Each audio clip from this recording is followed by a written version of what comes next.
Jam on toast! Hey everybody, welcome to the Jam. I'm Cameron. Today the toast is to Labyrinth.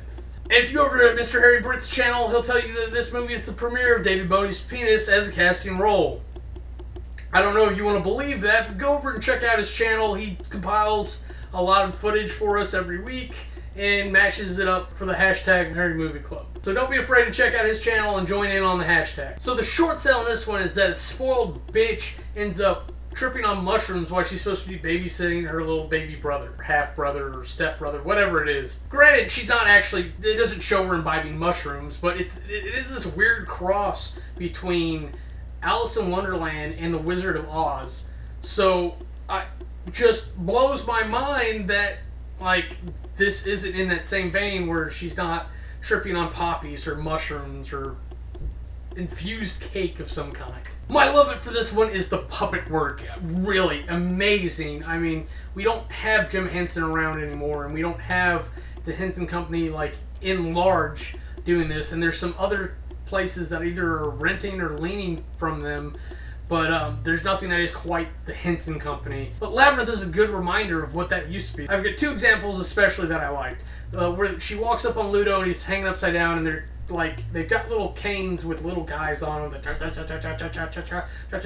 and then they run away eventually, and they're doing this with the things, and they turn around and they talk to each other. It's almost like you have puppets doing puppets, and the meta of that's just fantastic. The other scene I really liked was where Ludo and Sir Lucius end up fighting each other, and the puppet work to get them around each other properly and not interfere must have taken some work, especially with the tree and the collapsible bit there, and getting him up into the branch, which is probably a lot easier than I think it is, because you have all that room in the tree to move around with. But then he has to pick him up and take him out of it, and that means that either he's pulling all the sticks and stuff with him and then they reset, or very easily, I guess, they could have just removed them and then holding the puppet in the tree, and then he pulls it out.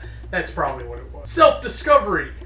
I don't know what I'm doing today. My hate on this one was the green screen work. The scene where the fire doll things are all taking their heads off, and they try to rip her head off. I know a certain individual that could do better green screen work given the equipment and time. I'm just saying. He does movie reviews and stuff. Hopefully he's doing stuff for this. Might still be on vacation, but go check him out. The MVP of this movie, I really thought it was going to be Jennifer Connelly, even if I liked her better in Mighty Ducks. It was Hoggle. He really surprised me how pivotal a role he has, even though he's a friggin' lying coward throughout most of the movie. He's really a driving point, and if he had just gone home, then a lot of this wouldn't have happened. But if we're looking at it from an Alice in Wonderland perspective, or even Wizard of Oz, this is all kind of going on in her head, and everything is a projection of part of her inner being. So I don't know what he would be unless he's just a representation of her apprehension and low self-esteem. Obviously, I need to move on to the categories. Aesthetics. I was about to say I don't know which CG movies would actually hold up to my love of the puppet work in this, but I can think of a couple. WALL-E and Up, Finding Nemo, probably about half of Pixar stuff. But I love the puppet. Just the amount of work that it takes to do that. It's not claymation, but it takes a lot more effort to do practical effects, which is why people like to do CG, because it's a lot easier to deal with. You can change it in post, where you can't change that the guy sneezed while he was working the puppet. You can't change that one guy brushed his area against another guy's face trying to get the puppet in position when they're trying to do this stuff. I'm just saying, it's a talent and an art that is lost on the current generations. And while I'm glad to see the Muppets back in theaters, they need to be doing more with that company and people who know how to work puppets and such still. And while there's a School of Puppetry Arts or something down here in Atlanta, I never hear anything about that place, but I hope somebody's graduating from there. Aesthetics gets a 97. Character development. Now, most of the characters in here are a representation of different parts of her inner being, so they don't get a lot of individual character development. It's kind of them as a whole because they are part of her.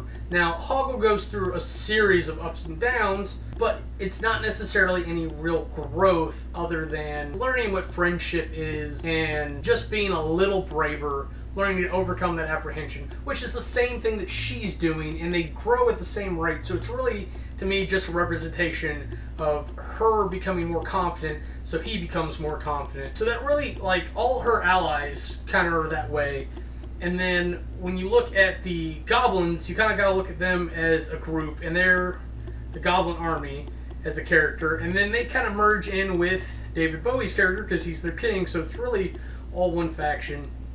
And while he's clever and he's got obstacles and everything, he's really a representation of the world and her family and what she has to overcome in order to get what she wants and meet her responsibilities now that she kind of wants to meet them. So he kind of gets defeated and diminished and everything throughout the whole movie. So he's kind of the same character until he's gone. He's just running out of cards to play. So he doesn't actually grow. There's kind of like a farce of him growing as a character, and maybe I should give up the child and let her go back. But apparently he's got some kind of demon contract that he has to make as many goblins as possible regardless of what's going on. Or maybe that's just the game, and when it's over, nothing actually happens to him. It's just like, oh, I lost for once. So then why would he grow? And that's actually a very sensible thing. If he's representation of life and adversity and her family and meeting responsibilities to take care of Toby,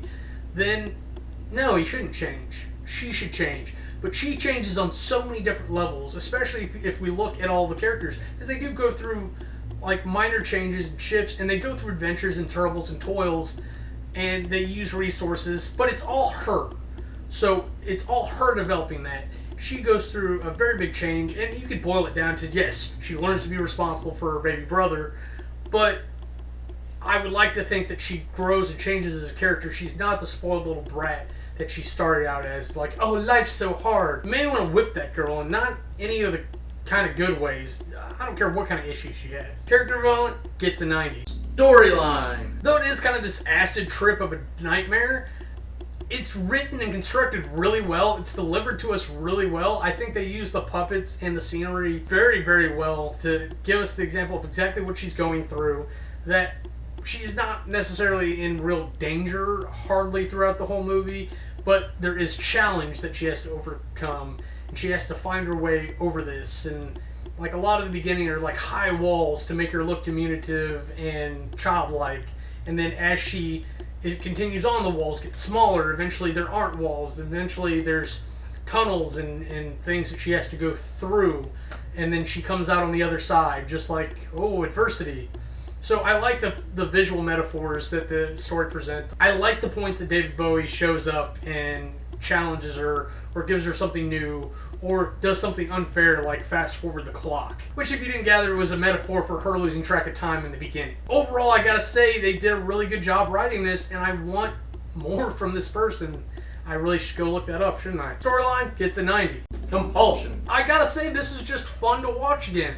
It's so good to go back to an old movie and not be disappointed like hell from it. Like, we watched Land Before Time, and I got sad. And I didn't watch Neverending Story because I didn't want to be sad again. But I remember liking Labyrinth, and I remember seeing it within the past 10 years.